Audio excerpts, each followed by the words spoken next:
ఇక హైదరాబాద్ లో ఎండ తీవ్రతపై మరింత సమాచారం మా ప్రతినిధి శ్రావణి అందిస్తారు. శ్రావణి,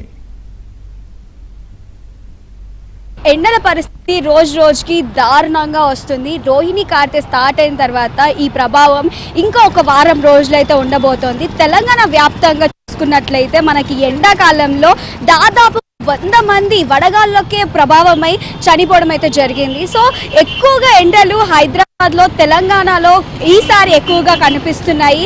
ఇంకా వాతావరణంలో కూడా వడగాళ్ళు ఎక్కువగా కనిపిస్తున్నాయి. రోహిణి కార్తె అయిన తర్వాత కనీసం రాయి అయినా కూడా మెల్ట్ అయిపోతుంది ఇంత ఎండకి అని చెప్తూ ఉంటారు. సో అలాంటి పరిస్థితుల్లో మనం తప్పనిసరి అయితే కానీ బయటికి రాకూడదని ఐఎండీ అధికారులు హెచ్చరిస్తున్నారు. అలాగే ఈ ఏడాది దేశవ్యాప్తంగా సాధారణ కంటే తక్కువగా వర్షపాతం నమోదయ్యే అవకాశం ఉందని ఐఎండీ అధికారులు అయితే ఇప్పటికే ఎన్నోసార్లు చెప్తూ వస్తున్నారు. సో బలమైన ఎలినో ప్రభావం ఋతువుల ఫలంగా అయితే అంటే ఇప్పుడు వస్తున్న వాతావరణంలో చాలా మార్పులు ఉండడం వల్ల వర్షాకాలం కూడా కొంచెం లేటుగా వచ్చే ఛాన్సెస్ ఎక్కువగా కనిపిస్తుంది.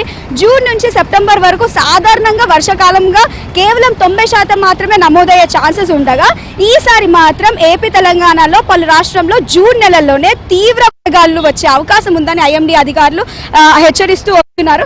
ఇంకా రోహిణి కార్తె అంటే ఇంకొక 10 రోజుల పాటు ఇదే పరిస్థితి ఉండబోతుంది. సో మనము ఎక్కడ చూసినా కూడా అంటే తప్పని పరిస్థితి అయితే వస్తేనే తప్ప బయటికి పబ్లిక్ వస్తున్నారు.